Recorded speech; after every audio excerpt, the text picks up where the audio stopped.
Quando você pensa em fé, você pensa em quê? Essas duas palavras que estão aí, fé e ousadia. O que vem no seu coração? Qual é a relação que há entre fé e ousadia? Você saberia dizer? Que relação há entre ter fé e ser ousado? O que você acha? Me ajuda aí. O que você acha? Uma pessoa que tem fé, ela tem mais condições de agir em ousadia? Será que é isso? Todo mundo que é ousado tem fé? Hein? Não. Todo mundo que tem fé é ousado? Também não. Me parece, para mim, fé e ousadia são dois lados de uma mesma moeda. A fé é um dom de Deus, é uma dádiva de Deus e a gente vai perceber isso aqui. E a ousadia é uma resposta nossa a essa fé que nos capacita para agir por meio da fé. E é exatamente essa conjugação desses dois lados que nós vamos ver aqui hoje. Como que eu posso viver uma vida cheia de fé e, ao mesmo tempo, uma vida que se traduz em atitudes ousadas, num comportamento ousado, numa postura ousada, que te leva a usufruir dessa fé que você confessa. Então, nós vamos trabalhar alguns textos. O primeiro deles é Hebreus, capítulo 11, um texto que todos conhecem. Hebreus, capítulo 11, versículo 1. Se você puder acompanhar comigo, Hebreus 11, 1. Vamos ler juntos? Leia, por favor. Ora, a fé é a certeza, coisas que se esperam, a convicção dos fatos que não se veem. Pode falar de novo? A fé é a certeza de coisas que se esperam, a convicção de fatos que não se veem. Fé é certeza. Fé é expectativa. Fé é um anseio pela realização de algo que Deus prometeu, de algo que Deus diz que vai fazer e que vai realizar. A Epístola aos Hebreus define fé assim, como essa expectativa da ação de Deus, do agir de Deus, que extrapola a nossa razão, que extrapola a nossa compreensão, que extrapola até mesmo a nossa percepção do que está acontecendo. Se você acompanhar comigo no versículo 2, olha o que diz lá, Hebreus 11, versículo 2 e 3. Acompanha comigo, por favor. Ora, pela fé, os antigos obtiveram bom testemunho. E no versículo 3, pela fé, entendemos que foi o universo formado pela palavra de Deus, de maneira que o visível veio a existir das coisas que não aparecem. Então, primeiro, fé é uma expectativa. Você tem alguma expectativa para o culto dessa noite? Quantos têm expectativa aqui? Quantos precisam que Deus fale verdadeiramente no seu coração? Você não está aqui por um ato religioso, você precisa que Deus fale a você. Percebe? Expectativa. Não é? Quantos esperam que Deus vai abrir uma porta aqui para você hoje? Uma porta de entendimento, uma porta de revelação. Nós precisamos crer que essa fé que é dada por Deus, ela gera em mim a expectativa do que só Deus pode fazer. Agora, de onde vem essa fé? A primeira coisa, o texto diz que a fé, ela vem do testemunho dos antigos. É muito bom quando a gente percebe o agir de Deus na vida de um irmão, de uma irmã, de uma pessoa que está próxima. A gente vai vendo Deus fazer as coisas e vai sendo edificado, vai sendo fortalecido. Hoje, na nossa escola de liderança, o pessoal estava compartilhando, né, coisas que Deus fez. A gente pensou assim 3 experiências de discípulos que estão lá na escola, não é? ou que fizeram a escola, e que se abriram para um ciclo novo na sua vida, porque receberam de Deus fé para ir além das decepções, além dos limites que já tinham alcançado, e esse testemunho encoraja outros. Pergunta ao teu irmão, por favor, assim, fala para ele assim, me conta uma coisa boa que Deus fez na sua vida, fala aí para ele. Me conta, agora conta mesmo. Conta uma coisa boa, bem rapidinho assim, em 1 minuto, conta aí para mim. Uma coisa boa. Ninguém está lembrando de coisa boa? Né? O marido podia dizer assim para a esposa: você é uma coisa boa que Deus fez na minha vida. Não é verdade? Me plantou nessa igreja, uma outra coisa maravilhosa, não é verdade, irmãos? Você está vivo. Tem alguém morto perto de você aí? Não. Está vivo. Não é uma coisa boa que Deus fez? Você chegou até aqui, irmãos. Você enfrentou lutas, você enfrentou dificuldades, mas você chegou até aqui. Quantos acharam que não ia nem conseguir começar o ano de 2019? Que olharam para 2019 e falaram assim: ai, Jesus, pula, vamos voltar para o Natal de novo? Quem teve um começo difícil esse ano? Quem teve um começo difícil? Levanta a mão para eu ver. Foi difícil o começo? Hein? Você achou que ia ficar muito ruim? Como é que está agora? Continua ruim ou você ainda já venceu algumas coisas? Já venceu algumas coisas? Você chegou aqui, irmão. Olha isso. Você chegou aqui. E se continua ruim, espera mais um pouquinho. Cantar aquela música. Espera só mais um pouquinho, né? A bênção já está chegando. Amém, irmãos? É verdade, porque quando a gente alinha o nosso coração com essa fé que é dádiva de Deus, o nosso coração percebe o agir de Deus na vida do outro, e esse agir de Deus edifica a minha fé e me dá condições de seguir em frente. Mais do que isso, o escritor de Hebreus diz assim: foi pela fé que nós cremos, é pela fé que nós cremos que o universo foi criado pela palavra. E a gente lê esse texto assim e não se dá conta de tudo que está sendo dito. E olha que eles não tinham naquela época a teoria da evolução, eles não tinham nada disso. Mas ele assume que é pela fé, e somente pela fé, que dá para acreditar que Deus disse: haja luz e houve luz. Que Deus separou águas de águas, água da terra, que Deus fez animais, fez peixes, fez plantas, que Deus povoou a terra e fez eu e você. Ele está dizendo assim: é pela fé.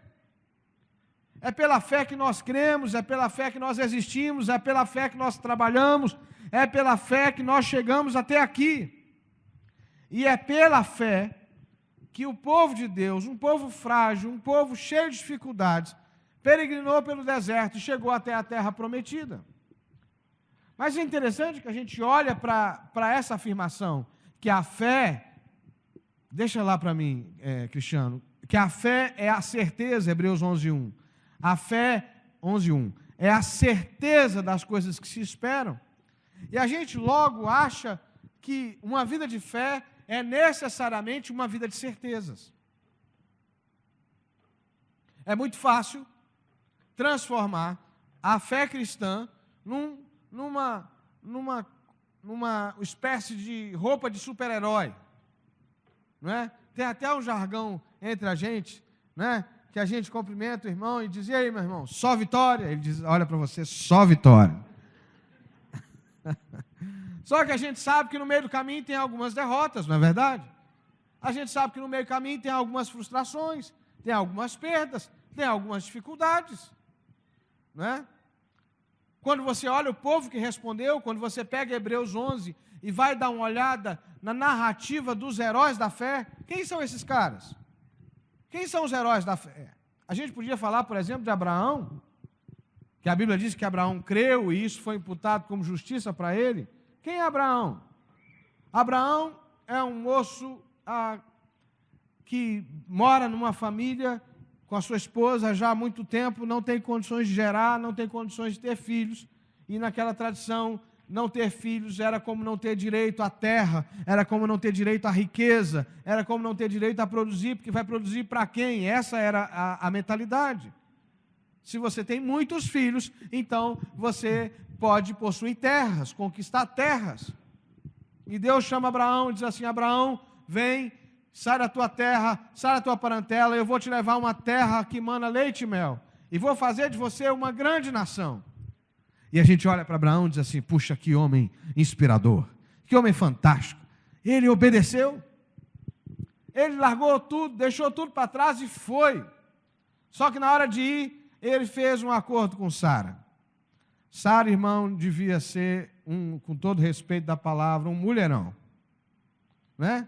Porque aos 80 anos, Abraão fala para assim: Sara, minha velha, quando a gente chegar na cidade, você fala que é minha irmã, porque você é muito bonita. E Sara parava o trânsito aos 80.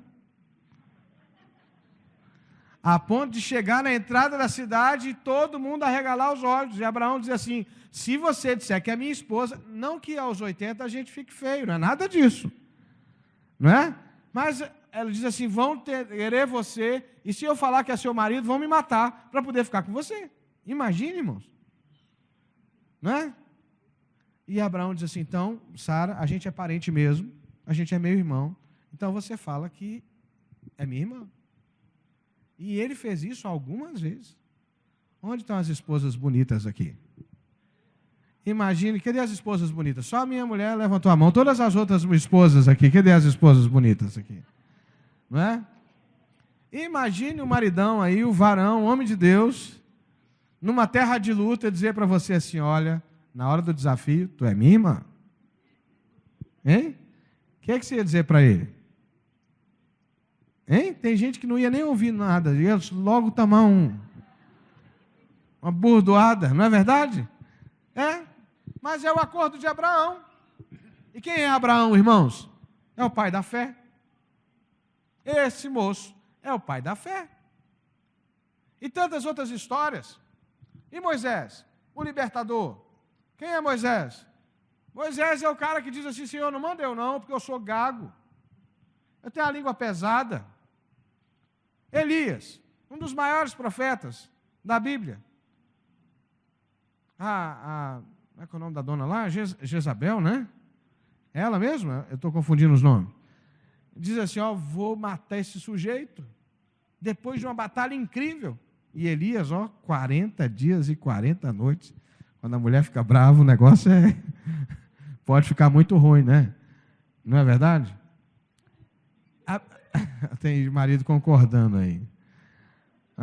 Graças a Deus que lá em casa eu não tenho esses problemas. Lá em casa eu dou a última palavra e pronto, né? E o maior profeta da Bíblia? Você conhece o maior profeta da Bíblia depois de Jesus? Quem é o maior profeta da Bíblia? Quem é, gente? João Batista. Jesus diz assim, não há profeta maior do que João Batista. João Batista é o cara que reconhece Jesus, diz assim, eis o Cordeiro de Deus que tira o pecado do mundo. Mas quando ele é preso, lá da prisão, ele manda perguntar a Jesus, é o Senhor mesmo ou eu devo esperar outro? Por quê? Porque a fé de João vacilou. Quando a Bíblia diz que a fé é a certeza, ela está dizendo que a fé é uma certeza no meio de um monte de incertezas. Entendeu? Quantos de vocês já tomaram uma decisão pela fé, mas você só sentia a direção de Deus e a paz, porque o cenário era muito complicado? Já tomaram decisão assim? Já? O cenário apontava para um lugar, mas a direção de Deus para a sua vida apontava para outro lugar. Sabe aquela porta que parece uma bênção e Deus diz para você assim, não entra. E você deixa de entrar porque pela fé você não entra, mas você diz assim, meu Deus, como é que eu vou perder esse negócio? Como é que eu vou perder essa oportunidade? Mas a paz de Cristo te manda para um outro lugar e você obedece e depois você vê o cenário mudando? Sabe como é que é isso?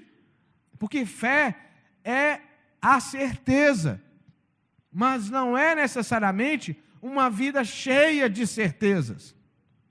Entendeu? Porque muitos de nós se colocam logo fora da vida de fé porque dizem assim, eu não dou conta, eu não consigo. Tem hora que eu titubeio, tem hora que eu acho que eu não vou avançar. Tem hora que eu acho que eu não vou conseguir. E aí eu estou desanimado, eu estou esmurecido. Mas a trajetória dos homens de Deus e das mulheres de Deus é feita de gente como eu e você, que apesar de muitas dúvidas, resolveu ter uma certeza só. Deus é confiável, Ele cumpre a sua palavra, Ele é fiel às suas promessas. Amém, irmãos? Quantos reconhecem isso aqui? Deus é confiável, eu posso esperar nele. Essa é a única certeza que nos alimenta. Então, é um pouco ingênuo e infantil achar que a nossa vida vai ficar repleta de certezas. Ora, irmãos, desde o nascimento a nossa vida é de incerteza. Desde o nascimento. O próprio processo do nascimento é uma dúvida cruel. Na verdade, é uma insegurança cruel. Na hora de dar à luz, o bebê que nasce, os pais que recebem, na hora que vai levar os filhos para a escola, primeiro dia de aula, é uma incerteza tremenda. A hora que vai casar, é uma incerteza tremenda dos pais. A gente já fez casamento em que o pai e a mãe estavam aqui do lado, assim, segurando, né?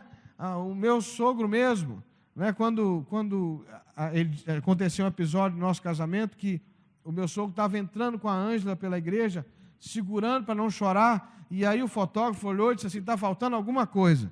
E estava faltando um buquê. E ele teve que correr uns 300 metros para ir até o lugar onde a Ângela tinha esquecido o buquê, para voltar, e demorou, ficou lá uma meia hora o pessoal tocando a marcha, e o pessoal dizendo para mim assim, eu acho que ela desistiu. Né? E depois meu sogro disse assim, foi porque para eu não chorar, para me ajudar, porque aquela coisa dele correr para ir e voltar. A gente nunca tem certeza de coisa nenhuma.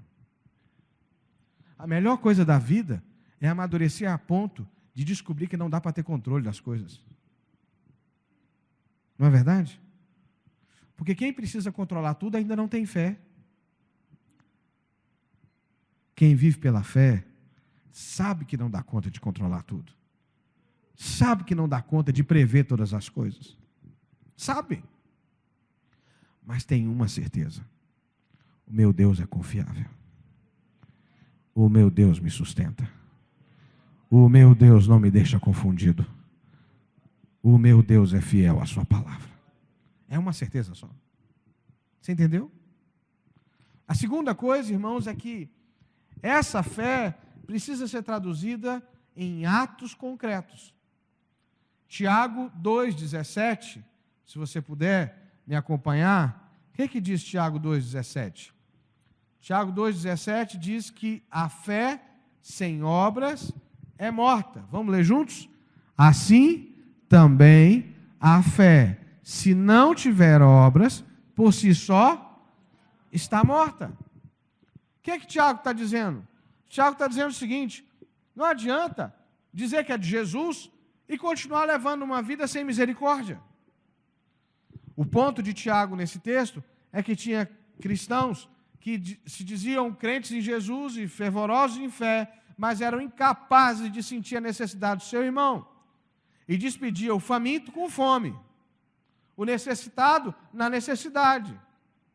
Enquanto Tiago diz o seguinte, olha, se você tem fé, então mostre essa fé traduzida em obras. Não são obras para salvação, não são obras para garantir algum acesso aos céus, mas são obras que testificam a fé que eu confesso. Da mesma maneira, se eu tenho fé, se eu decidir crer apenas em Deus, eu preciso começar a traduzir essa fé em atos concretos.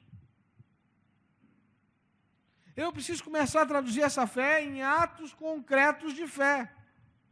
Por exemplo, a primeira coisa é que se eu tenho fé em Jesus, eu creio que Deus amou o mundo de tal maneira que enviou o seu Filho para morrer para mim. Não creio? Quantos creem? Quantos creem que Jesus nasceu da Virgem Maria? Nasceu mesmo, como homem nessa terra. Você crê que Jesus nasceu? Quantos creem que Jesus foi condenado sob o poder de Pôncio Pilatos e morreu? Quantos creem que Jesus morreu? Isso significa que Deus se entregou e foi até as últimas consequências por amor a nós. Se eu tenho uma fé viva, eu preciso começar a encher a minha vida de esperança. Fala para o teu irmão assim, tem esperança para você. Fala para ele. Tem jeito, tem esperança. Sabe por quê? Porque Deus nos ama incondicionalmente. Então eu preciso, irmãos, intencionalmente começar a encher a minha vida de esperança. Porque o contexto que a gente vive é um contexto de desesperança, de falta de esperança, de falta de expectativa. Então eu estou nesse mundo. Nós estamos nesse mundo. Nós somos muitas vezes afetados por esse mundo. Mas pela fé, eu preciso, não é repetir um mantra, não, de dizer assim, vai dar certo, vai dar tudo certo. Não, não é isso. é fazer como Paulo. Olha, eu aprendi a viver contente em toda e qualquer situação. Quando eu tenho fome, o Senhor está comigo. Quando eu estou passando pela escassez, o Senhor está comigo. Na hora da humilhação, o Senhor está comigo. Na hora da honra, o Senhor também está comigo. Na hora das chibatadas, Paulo tomou muitas chibatadas em público. Muitas. Eu acho que foram 3 séries de 40. 3 vezes. Ele diz, Deus está comigo. Eu posso todas as coisas naquele que me fortalece. Todas as coisas cooperam para o bem daqueles que amam a Deus. Percebe o que eu estou te dizendo? O que Paulo está falando para ele? Paulo está dizendo assim, não é em vão essas coisas que eu estou passando. Eu tenho um amor incondicional revelado pela minha vida. Então a minha perda, a minha dor, a minha angústia, a minha frustração, a minha luta, e até mesmo meu pecado não é maior que esse amor que me levanta, que me coloca de pé. Deus nunca desistiu, nem nunca vai desistir de mim. É esse mesmo Paulo que vai dizer depois, nada poderá nos separar do amor de Cristo. Nada pode nos separar do amor de Cristo. A igreja já tentou consertar o mundo com a religião, com o rigor da lei, e dizer assim, olha, se você não mudar, se você não deixar isso ou aquilo outro, você vai para o inferno, e vai mesmo. Só que a gente se deu conta aqui na nossa igreja, que o amor é mais transformador do que o medo. A graça, ela transforma mais do que o constrangimento. Então, se você encher o seu coração de amor, você vai viver uma vida de santidade, porque você diz assim, Deus me amou tanto, Deus é tão misericordioso comigo, Deus é tão bondoso comigo, eu quero viver uma vida de novidade. Percebe? Então nós precisamos de fé para isso. Você precisa de fé para quando a coisa estiver descendo a ladeira na tua casa, você levantar a voz, levantar os olhos e dizer assim, ei, nós não vamos desanimar, porque Deus nos ama. Amém?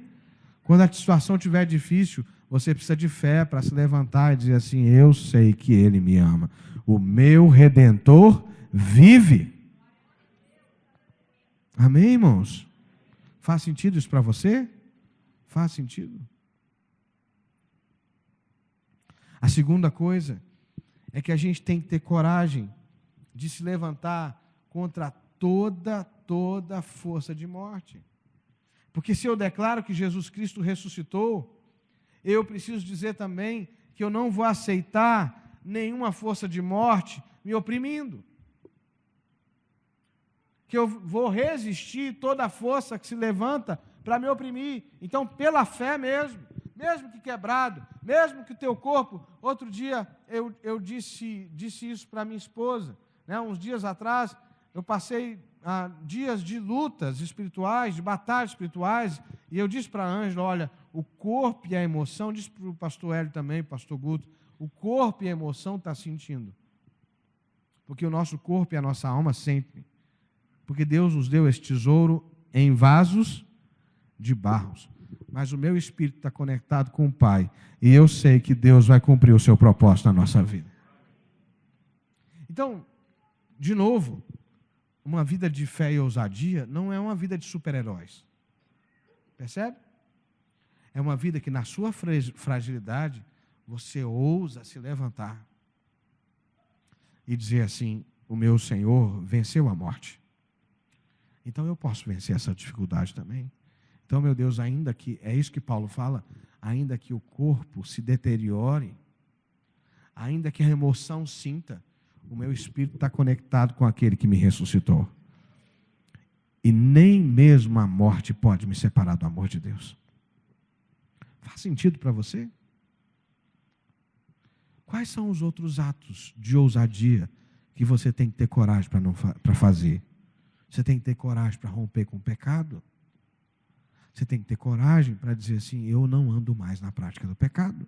Eu sou nova criatura, eu sou filho de Deus. Você tem que ter ousadia para fazer a oração de Jesus, que disse, Pai nosso que estás nos céus, venha o teu reino, seja feita a tua vontade na terra como é nos céus. E para isso, irmãos, eu preciso passar, e aí a gente vai para o finalmente dessa ministração, eu preciso entender e ter ousadia para mudar o padrão da minha vida. Então, primeiro, eu tenho uma fé que prevalece, que se estabelece em meio à minha fraqueza.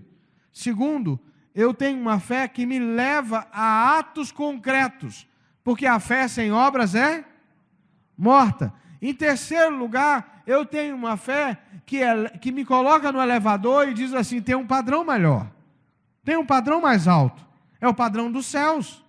Lembra de Isaías 55? No versículo 8, ele diz assim, porque os meus pensamentos não são os vossos pensamentos, e os meus caminhos não são os vossos caminhos. Como os céus são mais altos do que a terra, assim os meus caminhos são mais altos que os vossos. Sabe, irmãos, pela fé, e vivendo em fé e ousadia, você não vai se permitir se apequenar. Você não vai olhar mais para a vida com um olhar de miséria, de mendicância. Não, porque a Bíblia que nós lemos diz que Deus, os caminhos de Deus são mais altos, os propósitos de Deus são mais altos, os planos de Deus são mais altos. Amém ou não amém? E o próprio Jesus orou que seja feito na terra como é no céu. Agora, qual o problema? É difícil acreditar que Deus quer fazer grandes coisas? É difícil? É ou não é? Não. Vocês estão aí, gente? Está todo mundo aí? É difícil acreditar que Deus quer fazer grandes coisas? O que é mais difícil? É chegar nas coisas grandes a partir das coisas pequenas. Põe para mim, Cristiano, por favor, Isaías 55:1. Olha o que Isaías 55:1 diz. E os seguintes: todos vocês que tendes sede, vinde às águas. E vós que tendes dinheiro, não tendes dinheiro, vinde, comprai e comei. Sim, vinde, comprai sem dinheiro e sem preço, vinho e leite. Parece, depois nós vamos continuar, tá, Cristiano? Para chegar às coisas grandes, lá do versículo 8, a gente precisa aprender a aceitar o convite da graça. Uma vida de fé e ousadia é primeiro uma vida de graça. Ou vocês acham que Moisés merecia ser o líder de Israel? Por que Moisés se tornou quem ele se tornou? Pela graça. Por que Davi se tornou o rei mais reconhecido da história de Israel? Pela graça. Por que João Batista se tornou o maior dos profetas? Pela graça. É a graça que vem e diz assim, vem meu filho, está pago, senta na mesa, usufrui, participa. Sem dinheiro e sem preço, ou seja, sem mérito próprio, participa da graça. E a graça parece às vezes tão simples que a gente não consegue participar dela. A gente acha que tem que fazer alguma coisa para merecer, não é? A gente acha que precisa de alguma coisa para poder ser digno dela. Não, é só aceitar o convite.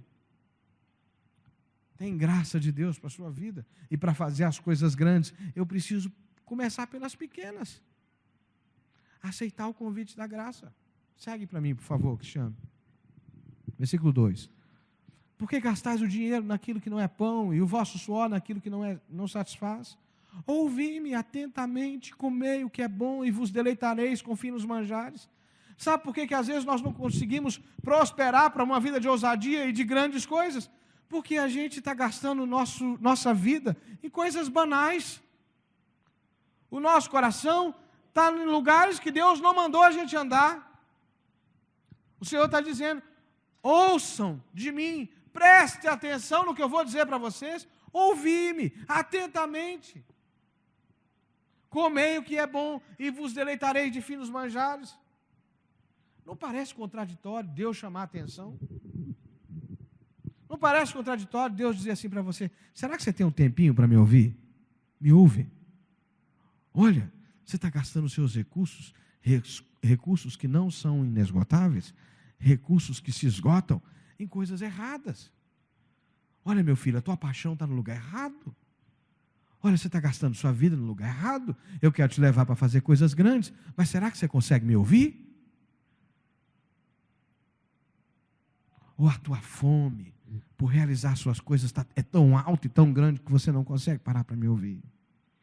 Irmãos, e quem está falando com vocês já cometeu esse pecado assim durante um período longo da minha vida. Durante um período longo da minha vida, eu ficava dizendo para Deus o que fazer. Ah, Deus, eu podia fazer assim. E eu acreditava, e acredito na oração, mas eu acreditava na oração de uma maneira equivocada. Eu achava que se eu insistisse com Deus, Deus mudaria o quadro mais difícil num quadro bom. E é verdade também. O problema é que Deus não estava naquela agenda que eu estava pautando para Ele. Eu estava apresentando uma agenda para Deus. Eu queria que Deus fizesse uma coisa que não estava no plano dele fazer. Então era Ele dizendo para mim assim: meu filho, olha, você está pedindo, eu posso, mas não é isso que eu quero para você. Entendeu? Você pode ficar com seus pedidos. Você pode ficar com as suas demandas. Há pouco tempo Deus falou isso comigo aqui, ajoelhado naquele altar ali, preocupado com esse momento financeiro que todo país passa e que a igreja atravessa por ele também. E Deus falou para mim: pare de orar pelas necessidades. Comece a orar pelo que eu quero fazer. E eu mudei minha oração. Eu parei de apresentar para Deus quanto eu precisava naquela semana para poder pagar as contas aqui da igreja. E comecei a dizer assim: Deus, abençoa. Faz o que o Senhor tem para fazer, Jesus. Faz o que o Senhor tem para fazer. Realiza o que o Senhor tem para fazer. Então, é simples, não é? Aceitar o convite da graça. Parar de gastar o dinheiro naquilo que não é pão. O que é o dinheiro aqui? A sua força, o seu vigor em planos que Deus não fez. Segue, por favor, o versículo 3. Inclinai os ouvidos e vinde a mim. Ouvi. Olha, é difícil isso. E a vossa alma viverá. E eu farei uma aliança com vocês. Uma aliança perpétua. Que consiste nas fiéis misericórdias prometidas a Davi. Sabe o que Deus prometeu a Davi? Deus prometeu a Davi que nunca faltaria sucessor para ele. Que a descendência dele seria uma descendência real. Deus está dizendo o seguinte: eu vou fazer com vocês essa aliança. A história de Êxodo 19 lá, um reino de sacerdotes. Segue o versículo 4, por favor. 5. É o versículo 6. 6, por favor. Buscai, vamos ler juntos? Buscai o Senhor enquanto se pode achar.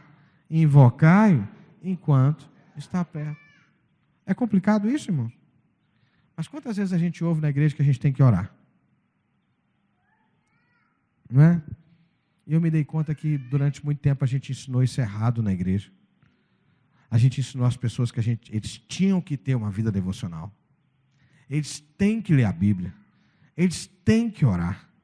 Hoje, quando eu tenho uma experiência diferente com Deus nisso, eu vou ensinar isso para o meu filho. Eu digo: filho, Papai do céu está com saudade de você. Né? Jesus está com saudade de você. Cara, olha, você precisa da palavra de Deus para prosperar. Olha, se você não ouvir a palavra de Deus, você não vai conseguir fazer as coisas. E eu estou no meu desafio de pai de ensinar os meus filhos a ter prazer pela palavra de Deus. Mas eu não pretendo mais fazê-lo como obrigação. Porque eu aprendi que buscar o Senhor é a grande oportunidade da nossa vida. É a grande oportunidade da nossa vida. Como é precioso estar diante dEle. Como é maravilhoso saber que você arruma a sala, você arruma o canto, você prepara o coração e Jesus vem. Ele sempre vem. Amém, irmãos? Mas isso é complicado? Não, é simples. É simples. O versículo 7. Deixe o perverso o seu caminho, o iníquo os seus pensamentos. Converta-se ao Senhor, que se compadecerá dele, e volte para o nosso Deus, porque é rico em perdoar. Em outras palavras, com esse tipo de mentalidade que você tem, você não vai conseguir viver os grandes planos que vem no versículo 8. Entendeu? Sem mudar a mentalidade, sem mudar a expectativa, sem mudar a cabeça. Não vai. Não vai. E é simples. Eu vejo gente dando murro em ponta de faca, porque está tentando fazer de Deus seu serviçal. Deus, agora eu preciso que o Senhor me ajude nisso. Agora, Jesus, eu precisava que o Senhor ajude nisso. Agora, o Senhor me ajuda naquilo. Mas Deus é o Senhor. Deus é o Senhor. Então, se Deus é o Senhor, eu vou buscá-lo e vou mudar. Está na moda falar mudar o mindset. A arrumação da mente. Não é? Aí você muda o mindset, o mind heart, não, o heart set, muda tudo. Muda a cabeça, muda o coração, muda os hábitos, mas deixa Deus ser Deus e seja discípulo. É difícil isso? É simples, irmãos. Tem algum segredo grande nisso? Claro que não. Tem alguma novidade nessa palavra? Não. Para ter uma fé ousada, eu preciso aprender a obedecer nas coisas simples. Entendeu? Você já ouviu alguém tropeçando em montanha? Já viu alguém tropeçando em montanha? Claro que não. A gente tropeça num pedacinho de pedra pelo caminho. Essa vida contagiante de fé e ousadia que Deus tem para nós, ela está acessível. De maneira muito simples. Primeiro, porque a fé é um dom de Deus. Segundo, porque é Ele que nos habilita para transformar essa fé em atos práticos. E terceiro, porque Ele quer fazer coisas grandes. A gente só precisa se submeter aos convites, ao convite da graça, ao convite do arrependimento, a buscá-lo de todo o coração, a deixar que Ele trate a nossa vida, porque Ele vai nos levar nesse lugar, Ele quer nos levar nesse lugar. E por isso que Ele diz hoje, se vocês ouvirem a voz do Senhor, não endureça o coração de vocês. Essa é a terceira vez que eu prego essa mensagem hoje. Não é? Meu amigo Valdeci, um discípulo precioso, está ouvindo pela terceira vez. O Diguinho também. Não é? Mas todas as 3 vezes foram completamente diferentes da outra. Uma da outra, porque as pessoas que estão aqui são diferentes. E eu tenho um sentimento diferente ao ministrar essa palavra aqui agora à noite. Eu sinto que tem gente realmente sofrendo por não obedecer nas coisas simples. Tem gente aqui cheia de potencial, cheio de possibilidades, cheios de promessas na sua vida, mas você está pecando nas coisas pequenas. Você ainda acha que pode arrumar a mesa, enquanto não é tarefa sua arrumar a mesa já está arrumada, o banquete da graça já foi oferecido para você. Você está querendo assumir um lugar que não é seu, querido. Deixa Deus ser Deus, seja apenas filho. Mas ser filho já é tão bom, é tão extraordinário. Se renda ao convite da graça. Aceite o convite. Você tem dificuldade de aceitar o convite? Tem dificuldade? Qual o problema? Receba o que Deus está preparando para você e deixe Ele te conduzir a uma vida excelente. Talvez você achou que a primeira mensagem dessa série ia ser uma mensagem sobre você conquistar territórios, como foi terça-feira, né? Mas me parece que não é isso que está faltando, não. Está tudo pronto. Deus já colocou as ferramentas nas tuas mãos, Deus já te deu dons, já te deu habilidade, só está faltando se submeter. Está faltando se submeter. E começar a praticar as coisas simples que vão te levar aos lugares mais altos. Feche os seus olhos, vamos ficar em pé, por favor.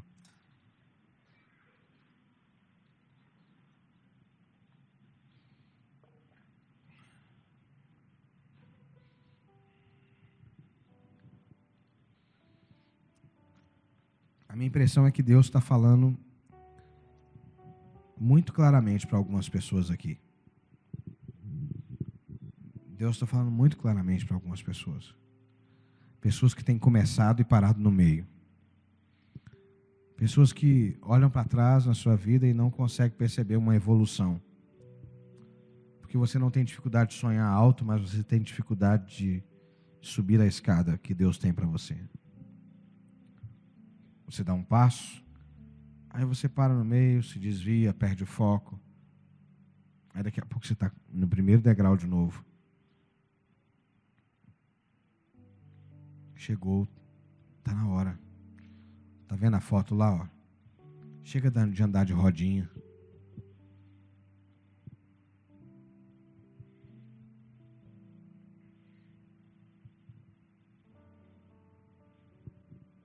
Deus quer te liberar.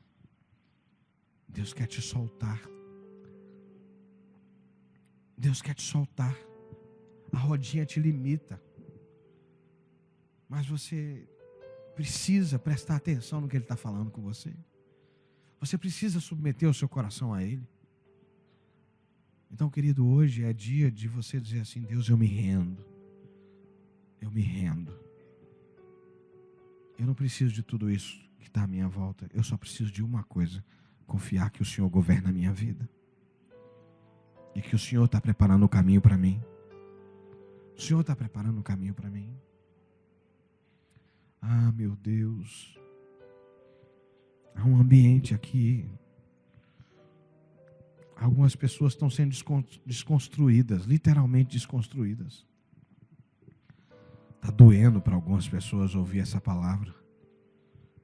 Porque essa palavra está expondo muita coisa. Mas o Senhor não expõe para humilhar, o Senhor expõe para curar. Meu Deus, em nome de Jesus. Em nome de Jesus, Pai, faz o que o Senhor tem para fazer hoje. Em nome de Jesus, Pai, faz o que o Senhor tem para fazer hoje. Realiza o que o Senhor tem para realizar hoje. Abra os olhos. Como o Senhor fez naqueles discípulos a caminho de Emaús, no lugar íntimo. Eles tiveram seus olhos abertos e de repente tudo passou a fazer sentido. Abra os olhos, Senhor. Em nome de Jesus. Meu irmão, minha irmã. Você que ouviu de Deus e entendeu o recado, entendeu que você precisa de uma mudança para poder viver pela fé, uma vida cheia de fé e uma vida de atos concretos de fé. Eu queria que você saísse do seu lugar. Você sabe que decisões você tem que tomar. Sai do seu lugar e vem aqui à frente, por favor. Sai do seu lugar e diz assim: eu quero viver pela fé, Jesus.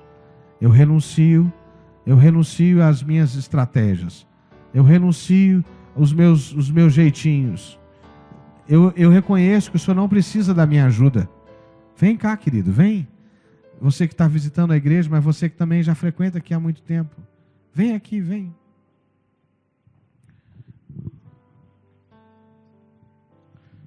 Você que está tentando amenizar os seus problemas, as suas dificuldades, tomando decisões que Deus não falou ainda para decidir. Irmãos, eu sinto um ambiente de acolhimento aqui. Eu sinto que Deus está literalmente abraçando algumas pessoas aqui. Então eu queria que os irmãos, os líderes, os discípulos, se tem gente querida sua aqui, eu queria que você saísse do seu lugar e se colocasse ao lado desses irmãos. Porque essa é uma hora difícil. Essa é uma hora que a gente larga a mão das nossas certezas e fica com uma certeza só. Vem aqui orar com eles, me ajude em oração. E você que ficou nos assentos, se você puder, ore com a pessoa que está perto de você. Ou você mesmo, ajoelhe aí no lugar onde você está. Nós vamos participar da Santa Ceia. E a Bíblia diz: examine o homem a si mesmo, e então participe da mesa. Examine você. Está chegando ao final do semestre. Você olha para trás. A vida que você viveu até aqui foi uma vida de fé? Ou você está tentando arrumar as coisas com as suas próprias mãos? Como é que é? Deus te chamou a fazer coisas que você não fez?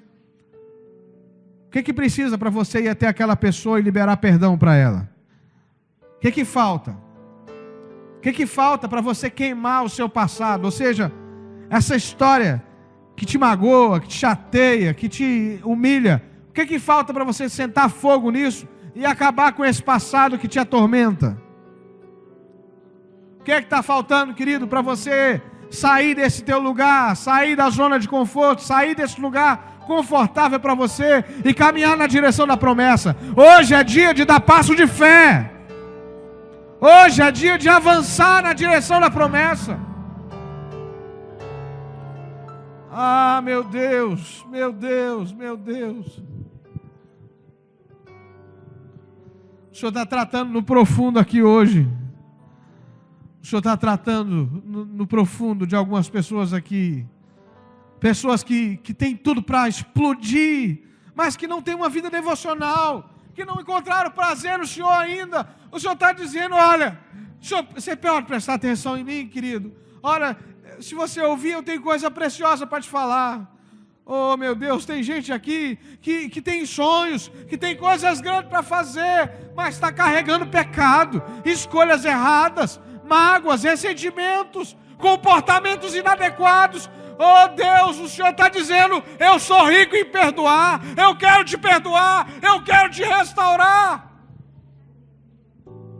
Meu Deus, nós não seremos como aquela geração que morreu no deserto, porque saíram do Egito, mas o Egito não saiu deles. Não, Deus, nós vamos entrar na terra. Nós somos como Josué e Calebe. Nós já podemos ver a promessa, nós já podemos ver os sinais, nós já podemos ver o Senhor fazendo maravilhas. E por isso, para onde o Senhor apontar, nós iremos. Como Moisés diz o Senhor, Deus, se o Senhor não for conosco, nós não vamos a lugar nenhum. Nós só iremos aonde o Senhor for. O Senhor nos direciona, fala para onde o Senhor vai, que é para lá que nós vamos também. Em nome de Jesus, eu quero ministrar olhos abertos nessa noite. Põe a mão sobre os seus olhos. Você pode pôr a mão sobre os seus olhos. Olhos abertos. Meu Deus.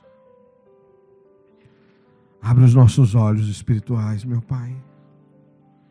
Em nome de Jesus, abre os nossos olhos, Senhor. Nos mostre essa realidade poderosa que está diante de nós.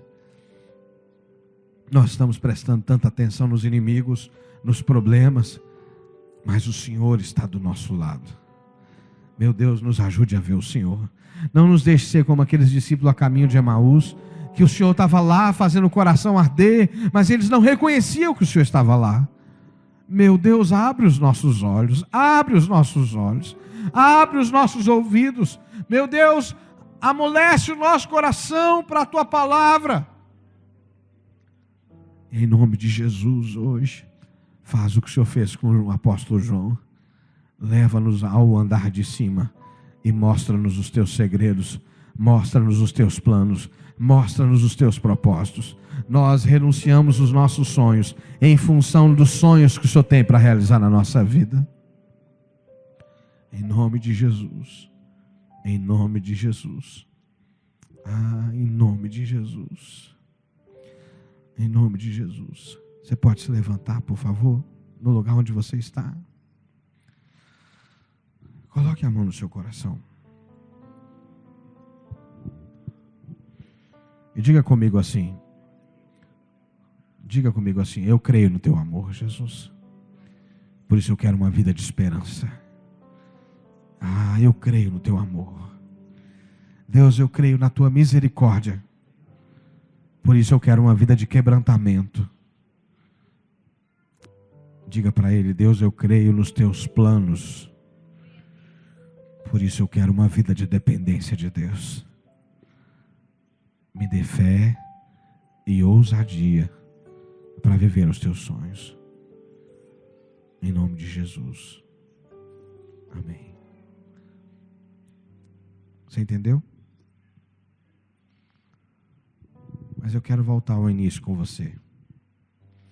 Lá no início eu disse que a fé é um dom, é uma graça para pessoas frágeis, mas que andam em aliança com Deus.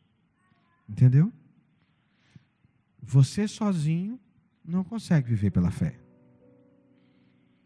Porque as pressões do mundo sobre você são muito grandes.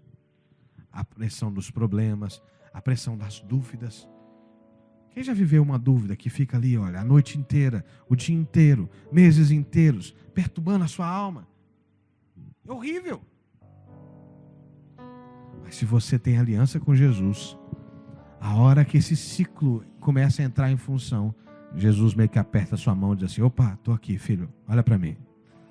Olha, estou aqui, filho. Olha lá para onde a gente está indo, olha, presta atenção lá, nós vamos para lá. Filho, Deixa esse medo. Vamos, vamos, querido. Ele não vai recriminar o seu medo, mas ele vai apontar a direção para você. Entendeu? Ele não vai te punir pelo seu medo, mas ele vai dizer assim: eu estou aqui com você. Eu estou aqui com você. A minha filha, quase toda noite, vem para minha cama, no meio da madrugada. Mas eu quase nunca deixo ela começar a noite lá. Não é? Mas a gente tem um ritual entre nós. Toda noite eu vou lá, faço uma oração com ela e dou um beijinho nela. Outro dia ela machucou e eu fui beijar. Ela disse: esse beijo não serve para nada, pai. Não cura nada. Eu falei: curou até aqui, filha. Mas na hora de dormir, ela falou assim para mim outro dia: pai, você sabe que eu não consigo dormir se você não for lá me ver. E no meu coração eu sei que de alguma maneira a minha presença lá, porque lá é o lugar dela, ela não tem que vir para a minha cama, ela tem que dormir no quarto dela. Mas a minha ida lá deixa sobre ela uma porção de autoridade para enfrentar o medo que ela tem, talvez, é isso. Quando você faz uma aliança com Jesus, Jesus não vai tirar do teu lugar de conflito. Não deixa te enganarem, não. Você vai continuar tendo luta, mas Ele põe a mão sobre a tua cabeça e diz assim: olha, estou com você, viu? Fica aí na tua luta que eu estou com você. Olha, estou presente. Não te abandono. Eu estou presente. Se você me deixar, eu vou te ajudar, vou te apontar, vou te mostrar o caminho. É isso. Mas tem que ter aliança com Ele. Entendeu? Tem que ter aliança com Ele. Então eu quero fazer uma pergunta para você. Se você quer hoje fazer uma aliança com Jesus, se você quer hoje entregar a sua vida com Jesus, para Jesus, se você deseja fazer isso, onde você estiver, eu não consigo ver quem está na galeria, mas onde você estiver, seja na galeria, seja aqui nos assentos, seja aqui no altar, eu queria que você levantasse uma das suas mãos e dissesse assim: eu quero fazer uma aliança com Jesus. Tem alguém que precisa fazer isso hoje? Levanta uma das suas mãos e diz assim: eu quero fazer uma aliança com Jesus.